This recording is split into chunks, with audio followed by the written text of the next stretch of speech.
Assalamualaikum warahmatullahi wabarakatuh.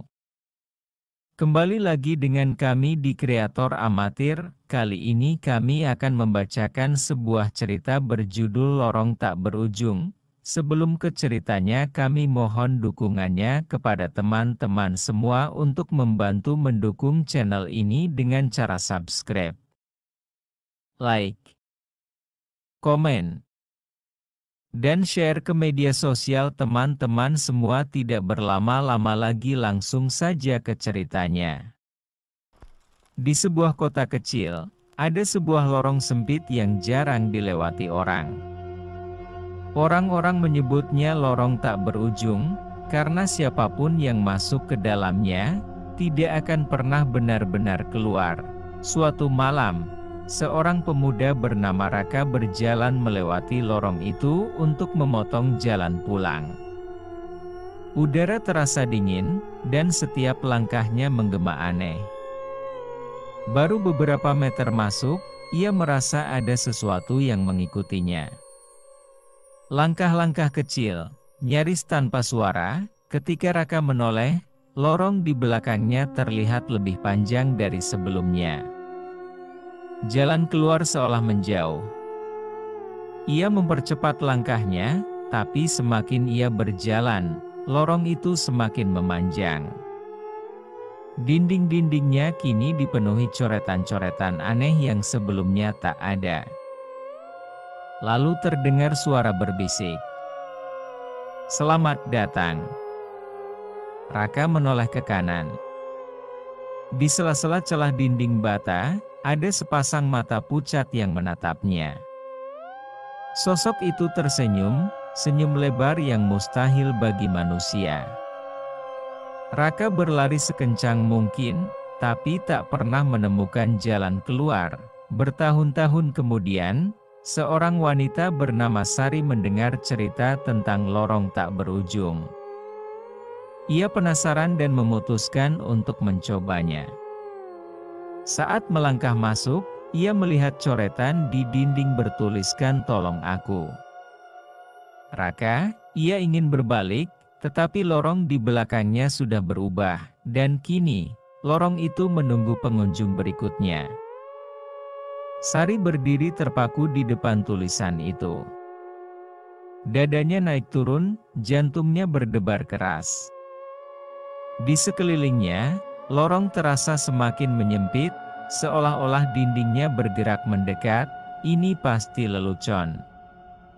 Ya, seseorang pasti sengaja menulis ini untuk menakut-nakuti, gumam Sari. Namun, bisikan itu kembali terdengar, lebih jelas dari sebelumnya. "Sari, kau tidak seharusnya di sini." Suara bisikan. Sari menoleh ke kiri dan kanan, matanya mencari sumber suara.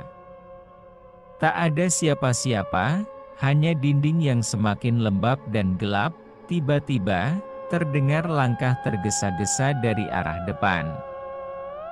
Dari kegelapan, muncul seorang pria dengan wajah pucat dan mata yang cekung. Bajunya kotor, tubuhnya gemetar.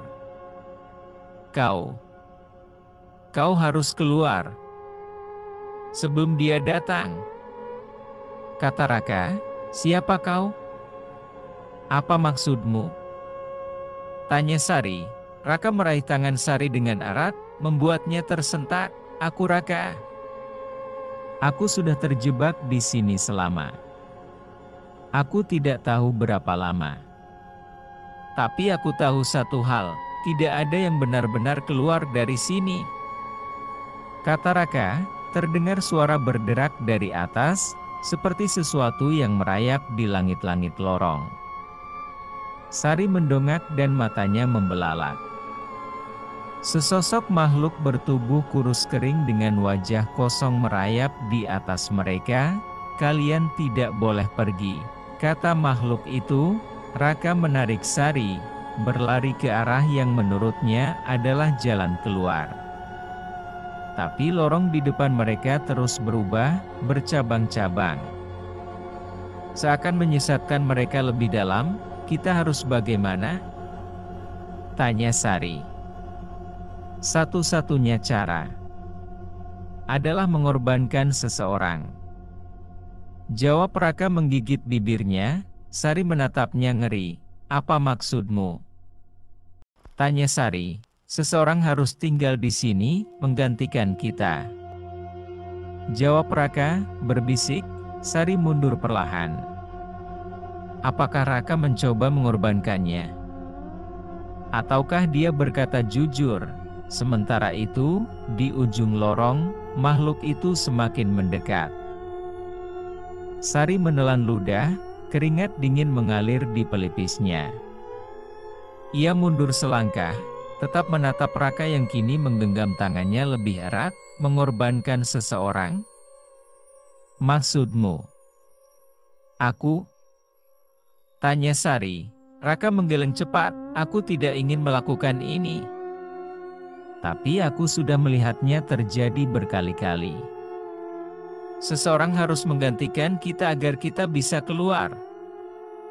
Jika tidak, kita akan terus terjebak di sini sampai menjadi bagian dari lorong ini. Kata Raka. Sari menggeleng panik, tangannya berusaha melepaskan cengkeraman Raka. Itu gila. Harus ada cara lain. Ujar Sari. Tiba-tiba, lorong kembali bergetar. Suara bergerak terdengar dari segala arah, seolah dinding-dinding itu bernapas. Dari kegelapan, makhluk tadi semakin dekat. Mulutnya menganga tanpa bibir, mengeluarkan suara seperti angin yang berdesir pelan. Makhluk pilih. Siapa yang akan tinggal? Ujar makhluk itu. Sari berbalik, matanya mencari jalan keluar. Tapi dimanapun ia menoleh, lorong itu berubah, seakan mempermainkannya. Lalu, ia melihat sesuatu. Di dinding, ada sebuah coretan baru yang perlahan muncul. Bukan hanya satu, tapi dua. Sari tersentak. Ia menatap Raka, yang kini juga membaca tulisan itu dengan ekspresi ketakutan. Raka, kita berdua tidak bisa keluar. Kata Sari. Tidak. Tidak mungkin, gumam Raka. Berbisik, Sari menyadari sesuatu. Selama ini, orang-orang berpikir hanya satu orang yang perlu dikorbankan. Tapi tidak ada yang benar-benar berhasil keluar. Itu karena lorong ini selalu meminta lebih. Makhluk itu kini berdiri hanya beberapa langkah dari mereka.